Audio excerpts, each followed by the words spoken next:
మన హిందూ ధర్మంలో దీపారాధనకు చాలా ప్రాధాన్యత ఉంది. అయితే పూజ ఇలా చేసి చూడండి, లక్ష్మీదేవి మీ ఇల్లు వదిలి వెళ్ళదు. చిన్న చిన్న పూజా నియమాలు పాటిస్తూ ఇంట్లో దీపారాధన చేస్తే మీ పూజకు 1000 రెట్లు పుణ్య ఫలితం లభిస్తుంది. కాబట్టి ఈ వీడియోలో చెప్పే దీపారాధన నియమాలన్నీ ప్రతి ఒక్కరూ తెలుసుకొని పాటించండి. తద్వారా మీ పూజలు అన్నీ నేరుగా దేవుని చెంతకు చేరుతాయి. మీకు మీ కుటుంబ కష్టాలన్నీ తీరిపోతాయి. మీ ఇంటిపై దేవతల ఆశీర్వాదం ఉంటుంది. దీపారాధనకు సంబంధించి కొన్ని ఆశ్చర్యపరిచే విధి విధానాల గురించి ఈ వీడియోలో పూర్తిగా తెలుసుకుందాం. ముందుగా ఈ వీడియోకి ఒక లైక్ కొట్టి ప్రతి ఒక్కరూ ఓం నమఃశివాయ అని కామెంట్ చేయండి. పూజ గదిలో వెలిగించే దీపానికి చాలా దైవశక్తి ఉంటుంది. కాబట్టి దీపాన్ని నేలపైన పెట్టకుండా దీపం కింద తమలపాకు పెట్టాలి. అయితే తమలపాకు లేకపోతే దీపం కింద కొన్ని అక్షంతలు పోసి దీపం వెలిగించండి. అయితే నరదిష్టి సమస్యలు, అనారోగ్య సమస్యలతో బాధపడేవారు ఒక చిన్న ప్లేట్లో కల్లుప్పు పోసి ఆ ఉప్పు పైన దీపం వెలిగిస్తే చాలా మంచి ఫలితం ఉంటుంది. పూజ గదిలో వెలిగించే దీపం కుందులు నల్లగా ఉండకూడదు. దీపం ప్రమిదలు మెరుస్తూనే ఉండాలి. అలా ఉంటే లక్ష్మీ కటాక్షం నీకు ఖచ్చితంగా కలుగుతుంది.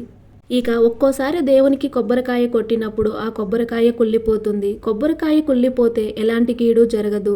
మీ ఇంట్లో ఉన్న నెగిటివ్ ఎనర్జీ మొత్తం ఆ కొబ్బరికాయ పీల్చుకొని కొబ్బరికాయ కుళ్ళిపోతుంది. కాబట్టి ఆ కొబ్బరికాయను తీసేసి కాళ్ళు చేతులు శుభ్రం చేసుకుని ఆ స్థానంలో కొత్త కొబ్బరికాయ కొడితే చాలా మంచిది.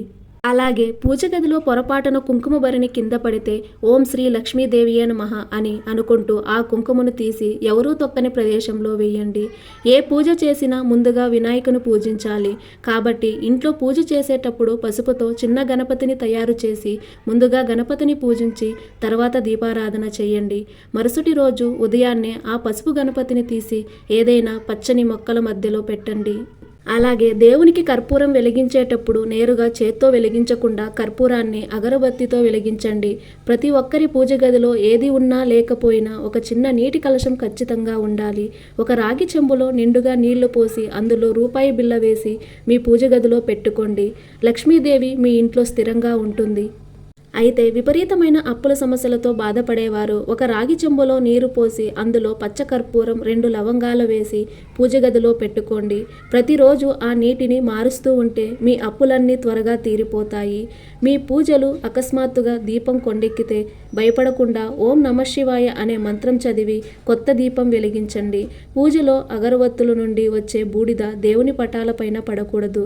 దీనివల్ల మీ పూజకు ఫలితం దక్కదు. ఇంట్లో దీపారాధన చేసేటప్పుడు పూజ గదిలో ఖచ్చితంగా ముగ్గు వేయాలి.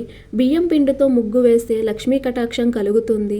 ఇక పూజలో పొరపాటును కూడా ఒక దీపం వెలిగించకూడదు. పూజ గదిలో ఖచ్చితంగా 2 దీపాలు వెలిగించాలి. ఇక పూజ గదిలో ఉండే దేవుని ఫోటోలను దక్షిణముఖంగా ఉంచకూడదు.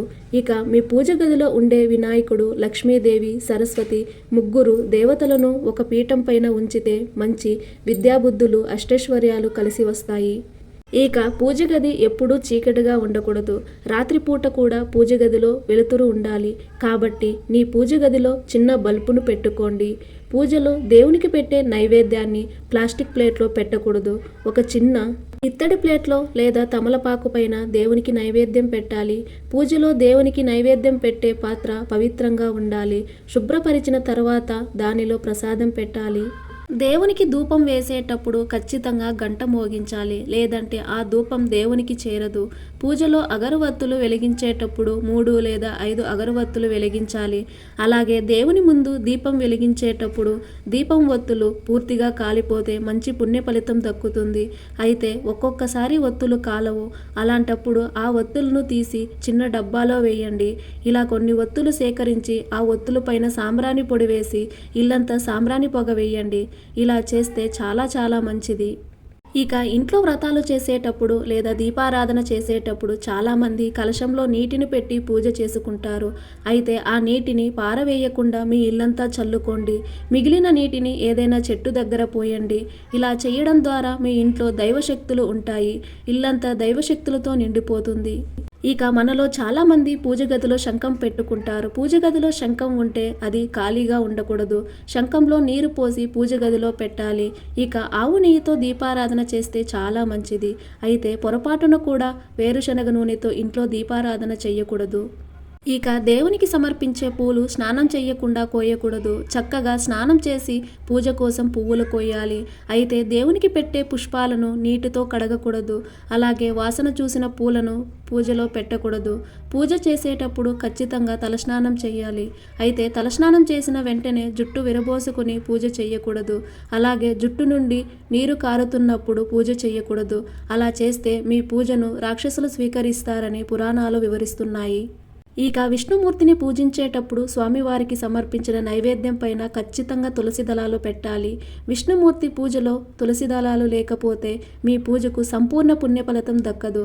దేవుని పూజలో అరటిపండు నివేదించేటప్పుడు అరటి తొక్క తీసి దేవునికి నివేదించాలి. ఇక ముఖ్యమైన వ్రతాలు పూజలు చేసేటప్పుడు వెండి గిన్నెలో దేవునికి నైవేద్యం సమర్పిస్తే అఖండ రాజయోగం సిద్ధిస్తుంది. ఉగ్ర రూపంలో ఉన్న కాళికాదేవి, నరసింహస్వామి ఫోటోలు పూజ గదిలో ఉండకూడదు. ఒకవేళ ఉంటే శాంతి పూజ చేయాలి. ఇక ఇంటి గడపలకు పసుపు రాసి కుంకుమ పెట్టేటప్పుడు కుంకుమ భరిణి పట్టుకుని గడపకు కుంకుమ బొట్లు పెడితే ఐశ్వర్య ప్రాప్తి కలుగుతుంది. పూజ గదిలో ఏకాక్షి కొబ్బరికాయను ఉంచితే ఇక లక్ష్మీదేవి మీ ఇంటిని వదిలిపెట్టి వెళ్ళదు. కాబట్టి ప్రతి ఒక్కరూ తప్పనిసరిగా మీ పూజ గదిలో ఏకాక్షి కొబ్బరికాయను పెట్టుకోండి. ఇక పూజలో దేవునికి హారతి సమర్పించి ఆ హారతిని కళ్ళకు అద్దుకొని తలకు రాసుకోవాలి. దీనివల్ల మీ శరీరంలోకి పాజిటివ్ ఎనర్జీ ప్రవేశిస్తుంది. ఇక దేవుడి ప్రసాదాన్ని పొరపాటును కూడా ఎడమ చేతితో పట్టుకోకూడదు. ప్రసాదం సాక్షాత్తు దేవుని స్వరూపం కాబట్టి ఎడమ చేతితో దేవుని ప్రసాదాన్ని తీసుకుంటే ఆ పుణ్యమంతా హరించుకుపోతుంది. ఇక చాలా మంది తులసి దళాలతో దేవుడిని పూజిస్తారు. అయితే తులసిని గోళ్లతో తుంచకూడదు. చేతి వేళ్లతో మెల్లగా తుంచాలి. పూజలో దేవునికి నైవేద్యం సమర్పించి నైవేద్యం గిన్నె చుట్టూ కొన్ని నీళ్లు చిలకరించండి. ఇలా చేస్తే మీ నైవేద్యాన్ని దేవుడు స్వీకరిస్తాడు. ఇక ఇంట్లో వ్రతాలు చేసేటప్పుడు పూజ గదిలో కలశం ప్రతిష్ఠిస్తాము. అయితే కలశం కింద ఖచ్చితంగా బియ్యం పోయాలి. కలశం తీశాక ఆ బియ్యాన్ని అన్నం వండుకొని తింటే ఆరోగ్యానికి చాలా మంచిది. అష్టైశ్వర్యాలు కలుగుతాయి. ఇక పూజ గదిలో ఉండే దేవుని విగ్రహాలు ఒకదానికొకటి ఎదురుగా ఉండకూడదు. అలా ఉంటే మీ ఇంట్లో గొడవలు ఏర్పడతాయి. పూజ చేసేటప్పుడు తుమ్మితే వెంటనే చేతులు కాళ్ళు శుభ్రం చేసుకుని మరలా దీపం వెలిగించాలి.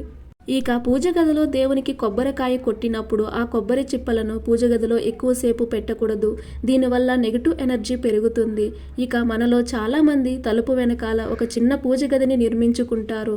కానీ అలా అస్సలు చేయకూడదు. తలుపు వెనకాల దేవుని ఫోటోలు ఉంటే మీ ఇంట్లో తరచూ గొడవలు ఏర్పడతాయి. విరిగిన ఫోటోలు పూజ గదిలో ఉంచకూడదు. అద్దం పగిలిన దేవుని ఫోటోలు ఇంట్లో ఉంటే ఆ ఇంట్లో మనశ్శాంతి ఉండదు. భార్యాభర్తల మధ్య తరచూ గొడవలు ఏర్పడుతుంటే 2 వత్తులు కలిపి ముడివేసి ఆ వత్తులతో దీపం వెలిగిస్తే భార్యాభర్తల మధ్య గొడవలు తగ్గి ప్రేమానురాగాలు పెరుగుతాయి. అలాగే పూజ పూర్తయిన తర్వాత దేవునికి వీపు చూపించకుండా 2 అడుగులు వెనక్కి వేసి ఆ తర్వాత వెనక్కి తిరిగి వెళ్ళాలి.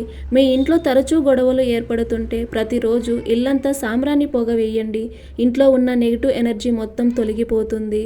ఇలా చిన్న చిన్న నియమాలు పాటిస్తూ దీపారాధన చేస్తే మీ పూజకు 1000 రెట్లు సరైన పుణ్య ఫలితం లభిస్తుంది. అలాగే ప్రతి ఒక్కరూ పూజ గదిలో ఏకాక్షి కొబ్బరికాయను పెట్టుకోండి. అదృష్టం మీకు వరిస్తుంది. ఈ వీడియో మీకు నచ్చినట్లయితే ఒక లైక్ కొట్టి మన ఛానల్ని సబ్స్క్రైబ్ చేసుకుని మీకున్న ధర్మ సందేహాలకు మాకు కామెంట్ ద్వారా తెలియజేయండి. ఓం నమః శివాయ.